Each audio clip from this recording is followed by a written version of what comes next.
Hi friends, இன்றைக்கி காய்கறி வாழைத்தண்டு பீர்க்கங்காய் வாங்கியாச்சு. அப்படியே ஓசி கொத்தமல்லி கருவேப்பிலையும் வாங்கிட்டு வந்தாச்சு. வாழைத்தண்டு கட் பண்ணுறதுக்கு நீர்மோர் ரெடி பண்ணிக்கிட்டேன். இப்போ வந்து வாழைத்தண்டை ரவுண்ட் ரவுண்டாக கட் பண்ணுறோம்.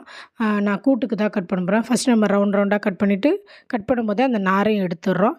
அடுத்து நம்ம ரெண்டாக வெட்டி ஸ்கொயராக கட் பண்ண போகிறோம். நான் கூட்டுக்கு தான் கட் பண்ணுறதால ஸ்கொயர் டைப்பில் சின்ன சின்னதாக நான் கட் பண்ணுறேன். இது பாருங்கள், இது போல் தான் கட் பண்ணுறேன். என் கூட்டுக்கு நல்லாயிருக்கும். பொரியலுக்கு இன்னும் கொஞ்சம் சின்னதாக கட் பண்ணால் இன்னும் நல்லாயிருக்கும்.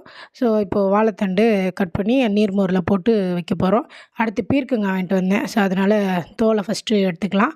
எடுத்துகிட்டு நான் பொரியலுக்கு தான் கட் பண்ண போகிறேன். அதனால் ரெண்டாக கட் பண்ணிட்டு சின்ன சின்னதாக கட் பண்ணிக்க போகிறேன். அந்த தோலை வந்து துவையல் செஞ்சு சூடாக சாதத்தில் நல்லெண்ணெய் ஊற்றி சாப்பிட்டா நல்லாயிருக்கும். ஸோ ட்ரை பண்ணி பாருங்கள். இப்போ பீர்க்கங்காயும் கட் பண்ணியாச்சு. ஓகே ஃப்ரெண்ட்ஸ், பீர்க்கங்காய் வாழைத்தண்டு ரெண்டுமே கட் பண்ணியாச்சு. ஸோ நாளைக்கு காலையில் கடகடான்னு எந்திரிச்சு சமையல் பண்ணிவிட்டு குடுகுடுன்னு வேலைக்கு ஓடிட வேண்டியதான். வீடியோ பிடிச்சிருந்தா லைக் பண்ணுங்கள். சேனலை கண்டிப்பாக சப்ஸ்கிரைப் பண்ணுங்கள். பாய்.